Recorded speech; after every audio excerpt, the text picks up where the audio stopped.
नमस्कार। ट्रंप ने जो माँ बहन की गाली वाली धमकी दी थी, उस धमकी के बाद में अब कल रात को 1:30 बजेगा जब भारत में, तो समझ लीजिए कि तब वो समय 48 घंटे का पूरा हो जाएगा। चौथी पांचवी वार्निंग है डोनाल्ड ट्रंप की। तो इस 48 घंटे के बाद क्या होगा, क्या होने वाला है, इसको हम समझेंगे। डोनाल्ड ट्रंप और अमेरिका की तैयारी क्या है ये जानेंगे। ईरान किस तरह से तैयार है ये भी समझेंगे। जो शांति प्रक्रिया की बात चल रही है उसमें कितना दम है ये भी जानेंगे। और निश्चित तौर पे अब हम एक बहुत साफ नतीजे पे पहुंच गए हैं, और वो है कि इस युद्ध के पीछे कारण क्या था। इस कारण की तरफ भी हमारा ध्यान जाएगा। मैं हूं गिरिजेश वशिष्ठ, आप देख रहे हैं नॉकिंग न्यूज का यूट्यूब चैनल।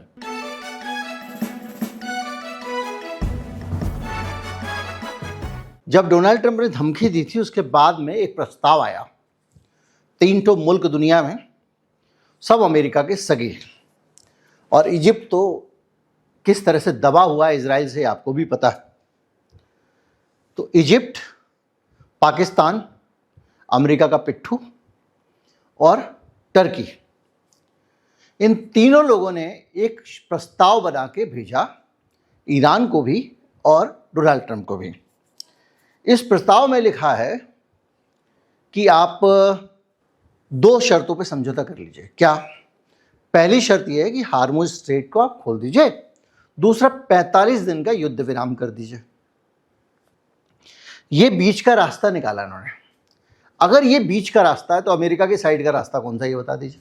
दोनों तरफ से हाथ कटवा ले, एक हाथ कटवा ले, दूसरा हाथ कटवा ले, और खुद ये कहे अमेरिका से कि आओ हमें मारो, तब तो ईरान इस प्रस्ताव को स्वीकार कर सकता है।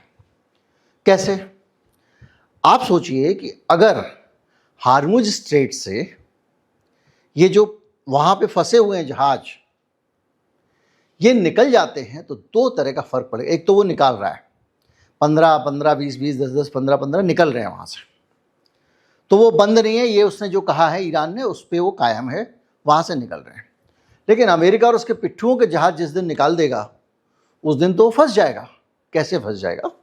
इसके 2 कारण हैं। एक तो जो ऑयल इकोनॉमी का प्रेशर पूरी दुनिया में बना के रखा हुआ ईरान ने, जिसके कारण अमेरिका छटपटा रहा है, जिसके कारण ट्रंप छटपटा रहा है, क्योंकि अमेरिका के अंदर तेल के दाम बढ़ गए।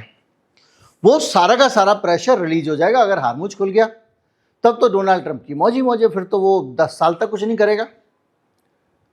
दूसरी चीज, हार्मुज जो स्ट्रेट है उसके पार फारस की खाड़ी में ये जो जहाज खड़े हुए हैं, ये जहाज समझ लीजिए कि ईरान का रक्षा कवच। बार बार डोनाल्ड ट्रंप कह रहा है कि मैं तुम्हारे तेल के इंफ्रास्ट्रक्चर पर अटैक कर दूंगा, खार द्वीप पे कब्जा कर लूंगा। तो वो सिर्फ इस वजह से नहीं कर पा रहा है कि अगर वहाँ उसने मिसाइल डाली, वहाँ उसने खून खराबा किया, तो ये जो जहाज हैं ये खतरे में पड़ जाएंगे। और इन जहाज़ों के खतरे में पड़ने का मतलब ये है कि आने वाले 20 साल तक भूल जाओ कोई जहाज़ यहाँ से आएगा। तो इसलिए उन जहाज़ों का वहाँ खड़े रहना भी, ईरान की सबसे बड़ी तेल फैसिलिटी जहाँ से दुनिया भर का तेल लादा जाता है वगैरह वगैरह, वो है खार द्वीप, वो खतरे में पड़ जाएगी। तो ईरान ने जो है वो कहीं बुद्धिहीन चूर्ण तो खाया नहीं है, वो भी रोटी खाता है, उसको भी पता है क्या करना है। तो दोनों, एक तो मांग ये नहीं मानेगा, दूसरा 45 दिन की मांग। पहले दिन से ईरान कह रहा है कि यार तुम मुझसे टाइम लेके जाते हो शांति के लिए, और जब तुम्हारी तैयारी पूरी हो जाती है, डंडे, हॉकी स्टिक विस्टिक गुंडे इकट्ठे हो जाते हैं, तो आप फिर आ जाते हो सारे मारने के लिए। और कई बार हो चुका है। और ट्रंप का तो देले भर का भरोसा नहीं है, क्योंकि जब ये वाला हमला हुआ है उससे एक दिन पहले समझौता हो गया था। आप परमाणु हथियार की बात करें, उस पर समझौता हो गया था। तो ट्रंप को खुजली उठने लगी, तो समझौता हो जाएगा तो कैसे काम चलेगा, हमको तो ईरान पे कब्जा करना है, उसकी दादागिरी में रहेगा। तो उस चक्कर में ये जो समझौता हो गया था, वो समझौते को एक तरफ, ये तो ओमान का भी बयान आ गया जो मध्यस्थता कर रहा था कि ईरान मान गया था शर्तें। तो अब ईरान किसी भी हालत में, जब ये पूरा सीन है, तो ये दोनों शर्तें तो मानेगा, ना तो वो 45 दिन का सीज फायर करेगा और ना वो हार्मुज को खोलेगा। तो एक चीज़ तो पक्की हो गई, अब जो करना है वो ट्रंप और ईरान मिलकर दूसरे फ्रंट पे करेंगे। बातचीत और समझौते का तो सवाल ही नहीं उठता, क्योंकि ईरान ने भी अब साफ कह दिया कि हम ये सब नहीं मानने वाले। क्यों नहीं मानेगा? उसने कहा पहले तुम गारंटी लेके आओ, तुम मुझे गारंटी दो कि जैसे तुमने बिला वजह बगैर उकसावे के युद्ध छेड़ दिया हमारे खिलाफ, झूठे बहाने बना के, उसकी गारंटी दो कि अब आप दोबारा नहीं छेड़ोगे, पहली चीज। और दूसरा वो कह रहा हर्जाना दो, जो आपने हमारा नुकसान पहुंचाया, हमारे देश को बर्बाद किया है, उसका हर्जाना करो, भरपाई करो, क्योंकि एक तरफा युद्ध था, आपने ही छेड़ा था, आप ही जिम्मेदार हो, आप ही युद्ध को खत्म करोगे और आप ही हर्जाना दोगे। नहीं दोगे तो तुम जानो, ठीक है, जो चल रहा है चलने देते हैं। तो मतलब ये ऑप्शन हो गया बंद। और ये बात सही भी है कि परमाणु हथियार का बहाना एक झूठ, मक्कारी, बेहद घटिया हरकत थी, और डोनाल्ड ट्रंप ईरान को किसी भी तरह से बर्बाद करने के एजेंडे पे काम कर रहे हैं, क्योंकि पूरे मिडिल ईस्ट में एक ईरान ही है जो सीना तान के खड़ा हुआ है, बाकी सब तो इजराइल के चरणों में जा चुके हैं, इजराइल और अमेरिका के। तो ऐसा मुझे लगता है कि जो पूरी लॉबी है, जो डोनाल्ड ट्रंप के भी बॉसेस हैं, जो डीप स्टेट है जिसने डोनाल्ड ट्रंप को रखा हुआ है, सारे जगहों पे आप देख लो दुनिया में, अब वो गुंडों को अपॉइंट कर रहा है, क्योंकि वो हेंचमैन का काम कर सकते हैं। मतलब उनको अगर उन्हें राष्ट्र प्रमुख बना दिया तो किसी भी हद तक जाके उनका एजेंडा कायम रख सकते हैं, कोई कानून नहीं समझेगा, वो मानसिकता है, क्रिमिनल मानसिकता, उसके लोगों को रख रहे हैं। तो बॉसेस का जो ऑर्डर है, ऐसा मुझे लगता है कि डोनाल्ड ट्रंप का कोई और बॉस है, और ये जो बॉसेस हैं ये कहते हैं ईरान को खत्म करो। अब डोनाल्ड ट्रंप कुछ ना कुछ बहाने बनाता है। तो ये जो 48 घंटे का टाइम दिया, उससे पहले जो टाइम दिया, ये भी एक बहानेबाजी है, और लोगों के सामने एक चेहरा अपना साफ करने की बात है कि भैया हम जो है वो मौका दे रहे हैं, लेकिन ईरानी बात करना नहीं चाह रहा है। आप एक चीज़ को समझिए कि अगर आप सचमुच मिसाइल के कारण कर रहे हैं तो किम जोंग के पास तो ज़्यादा खतरनाक मिसाइल हैं, वो ऐलानिया तौर पे अमेरिका को दुश्मन मानता है, दाएं बाएं से नहीं। परमाणु बम उसके पास भी हैं, परमाणु बम तुम्हारे दोस्त पाकिस्तान के पास भी हैं, और इसके परमाणु बम तो अंतर्राष्ट्रीय निगरानी में है। परमाणु कार्यक्रम, इसका बम नहीं है ईरान के पास, अंतर्राष्ट्रीय निगरानी में है। ना तो ब्राज़ील के, माफ कीजिए, ना तो इजराइल के अंतर्राष्ट्रीय निगरानी में है, और ना पाकिस्तान के अंतर्राष्ट्रीय निगरानी में है, और किम जोंग के भी नहीं है। इन तीनों परमाणु शक्तियों के खड़े होते हुए आपको ईरानी दिख रहा है। रहा सवाल मिसाइल का, तो किम जोंग के पास तो ऐसी मिसाइल है जाके डोनाल्ड ट्रंप के सीने में घुस जाए।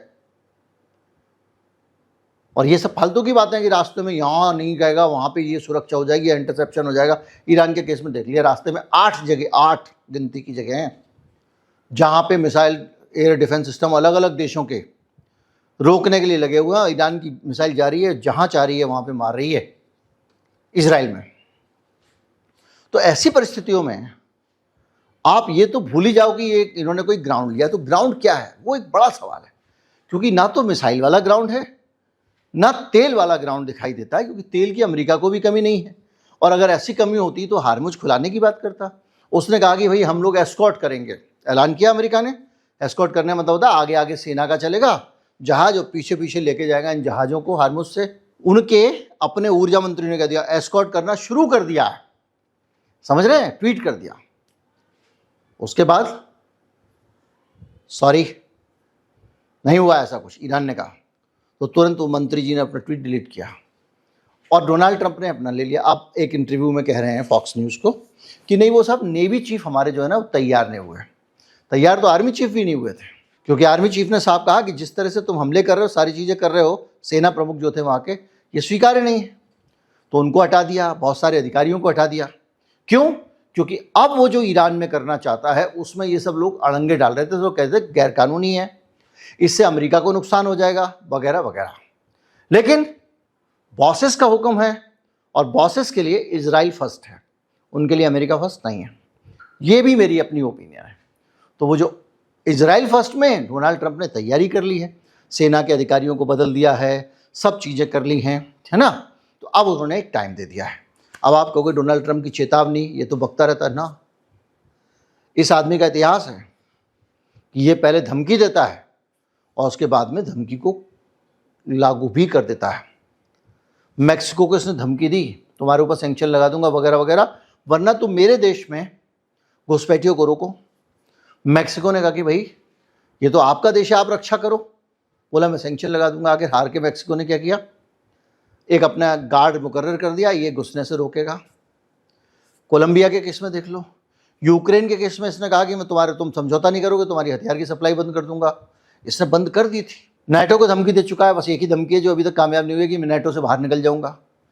चीन को धमकी दी तो सैंक्शन लगा दिए, बावजूद इसके कि खुद की हालत खराब हुई।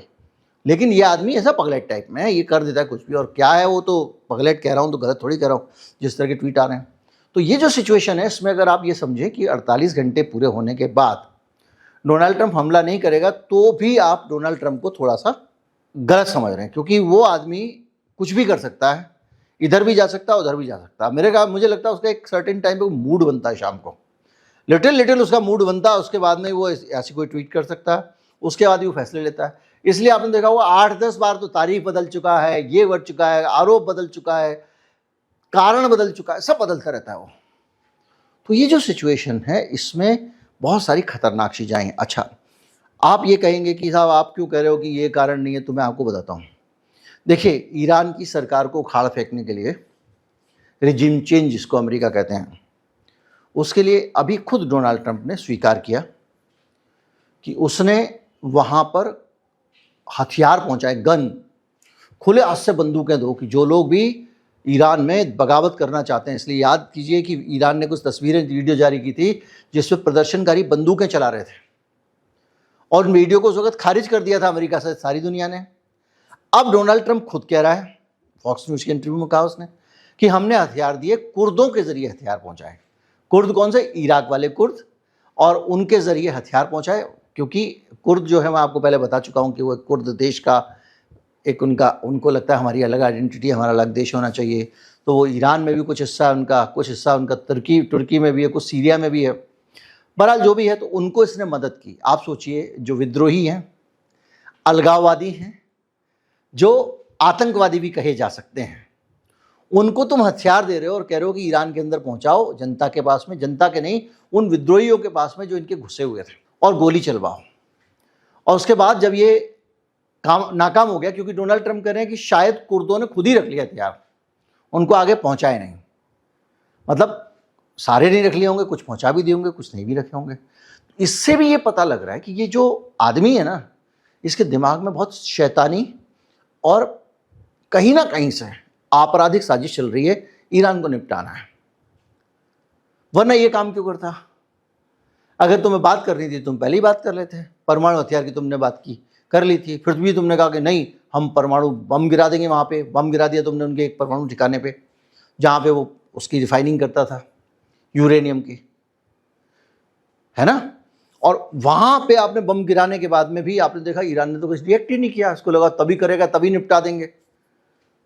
फिर बात आई गई हो गई, उसने भी एक हमला करके छोड़ दिया। तो इसने कहा ये तो मान ही नहीं रहा है, अब तो कुछ हो ही नहीं रहा है, विद्रोह करा के भी नहीं हो रहा है, तो सीधे हमला कर दिया। बातचीत का बहाना बनाया, बातचीत के फेल होने का झूठ बोला। और इसी तरह से जो ये बात हो रही है कि 30,000 लोग ईरान में मार दिए गए, ये भी बड़ी संख्या में लोगों का अनुमान है कि ये भी इनका दुष्प्रचार ही निकलेगा। इतने लोग नहीं मरे होंगे ईरान में, वरना कबीले से लेके, गांव से लेके, हर आदमी अपनी बंदूक लेके हेलीकॉप्टरों पे तान रहा है। इतना जनता का समर्थन सरकार के लिए नहीं है। अगर होता, अब जितना समर्थन है, अगर ये विद्रोह होता तो आज स्थिति क्या होती? इस युद्ध के दौर में तो लोग उठ खड़े होते, बल्कि वो तो सरकार के साथ खड़े हो गए। कुल मिला के ये सारी की सारी चीजें ये बताती हैं कि अपने आप में एक अपराध की मानसिकता से चल रहा है। और ये भी कह रहा है कि हम तुम्हारे पुल उड़ा देंगे, ये कर देंगे, वो कर देंगे। अब तुमने पुल उड़ाया, ईरान को पुल मिलाने का एक मिल गया अवसर। मैं आपको बता चुका हूं, ईरान इन सारी चीज़ों को एक वैलिडेशन के तौर पे ले रहा है कि तुम मुझे ना कह सको कि मैंने पुल उड़ा दिया। इसलिए पहले तुम हाथ डालोगे, फिर मैं तुम्हारे 30 हाथ तोड़ूंगा। अभी हालत यह है कि उसने जबरदस्त चेतावनी दी है। अब उसने 8 पुल कहा है कि हम 8 पुल उड़ाएंगे, कल दी थी धमकी, उसके टारगेट पे हैं। डोनाल्ड ट्रंप चू चपड़ करता है तो सबसे पहले तो कुवैत का एकमात्र पुल जो तेल से शहर की कनेक्टिविटी करता है उसको उड़ा देगा, लिख के दिया ईरान ने। इसके अलावा बहरीन, सऊदी अरब के साथ बहरीन को जोड़ने वाला, बहरीन एक तरह का टापू है, मैं आपको बता चुका हूँ, उस पुल को उड़ा देंगे।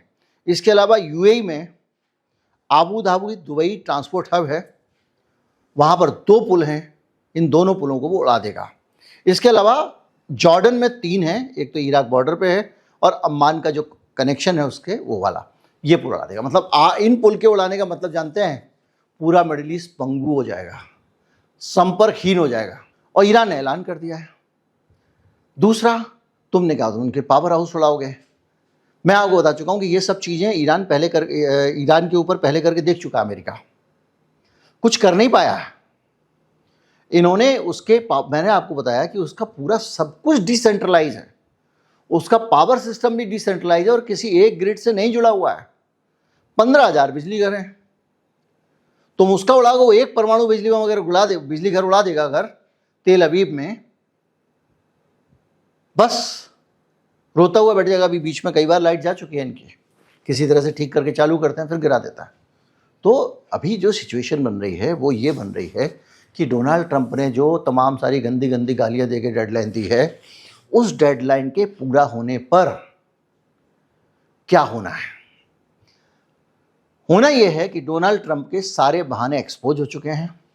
एक बहाना ये समझ में जरूर आता है कि अगर पूरा का पूरा ईरान अमेरिका से डर जाता है और उसके इशारे पे नाचने लगता है तो पूरा पश्चिम एशिया या मिडिल ईस्ट जो कहना कह लीजिए, वो अमेरिका के नियंत्रण में आ जाएगा। पहली चीज, तेल पूरा नियंत्रण में आ जाएगा। वेनेजुएला के जाने के बाद अब क्या बचता है? रूस और ईरान। रूस का थोड़ा बहुत आता रहे, कोई बात नहीं।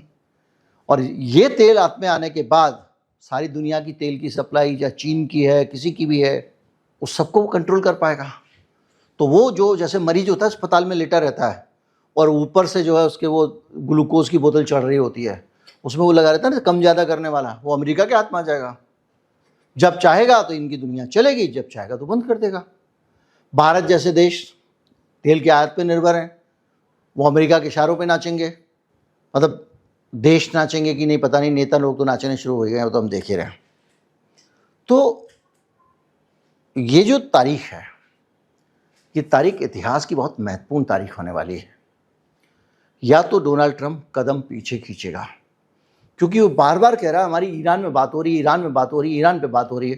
भाई किससे बात हो रही है? अभी भी जो बातचीत के नाम पे एक प्रस्ताव बना के वो जो अमेरिका चाहता है उसकी एक कॉपी ईरान को भेज दी गई है, इसकी एक कॉपी ट्रंप को भेज दी गई है। ऐसे बातचीत होती है। और वो कॉपी थी, उसको ऐसे करके ईरान ने हड़ा, ये नहीं मानते, सुरक्षा लेके आओ। तो पूरी की पूरी जो तस्वीर है, अच्छा ईरान मजे ले रहा है, ईरान के लोग मजे ले रहे हैं। वो एक जिम्बाब्वे में ईरान की एम्बेसी है, उसने एक ट्वीट किया डोनाल्ड ट्रंप के पास, बोले डोनाल्ड ट्रंप प्लीज हमसे बात कर लो, हम बोर हो रहे हैं। आप सोचिए, मजाक उड़ रहा है और बार बार ईरान तरह तरह के मजाक उड़ा रहा है। तो जो पूरी की पूरी सिचुएशन है उसमें डोनाल्ड ट्रंप जो है वो जितना आगे बढ़ रहा है उतनी भद्द पिटा रहा है। लेकिन इस बार उसने फील्डिंग अच्छी की है। जो लोग अधिकारी नियम कायदे की बात करते थे उनको साइड कर दिया है। ये गंदा आदमी पता चल गया, क्योंकि ये इंफ्रास्ट्रक्चर उड़ा सकता है, सब कर सकता है, दूसरे देश में हथियार भिजवा सकता है बगावत करने के लिए, ये एक्सपोज हो गया है। तो ये आदमी किसी भी हद तक जा सकता है, इसमें कोई शक नहीं। इसका बस नहीं चल रहा है और कोई बात नहीं। अब देखना ये है कि इस बार कैसे ट्रंप इनको कंट्रोल करेगा या फिर कैसे ये ट्रंप को नाचना चाहेंगे। और मुझे ज़्यादा चांसेस लग रहे हैं कि ये ट्रंप अमेरिका की ऐतिहासिक हार देखने वाला है। अभी तक इतिहास में इतनी जल्दी अमेरिका कभी नहीं हारा था जितनी जल्दी हार चुका है। अब तो अमेरिका बार बार युद्ध में दोबारा घुसने की कोशिश कर रहा है, री एंट्री की कोशिश कर रहा है। भाग तो चुका है, उसके सैनिकों को यहाँ से भागना पड़ा है, उसको अपने यहाँ पे अड्डे सारे तबाह हो गए हैं। हार तो वो चुका है, बस वो दोबारा से किसी तरह से री एंटर करके सरवाइव करके ये बताना चाहता है नहीं जी हम इतने दिन में नहीं आ रहे थे, हम लंबे लड़े थे वगैरह वगैरह। जो भी है, सरल शब्दों में आप समझ गए होंगे कि कल डेडलाइन के बाद क्या होने वाला है। आपको ये भी पता लग गया होगा कि इनका मकसद क्या है और पूरा अंदाज़ा लग गया होगा कि अब किस तरफ दुनिया जाने वाली है। ज़्यादा से ज़्यादा लोगों तक पहुँचाएं, दोस्तों तक पहुँचाएं, शेयर करें। नमस्कार, जय हिंद।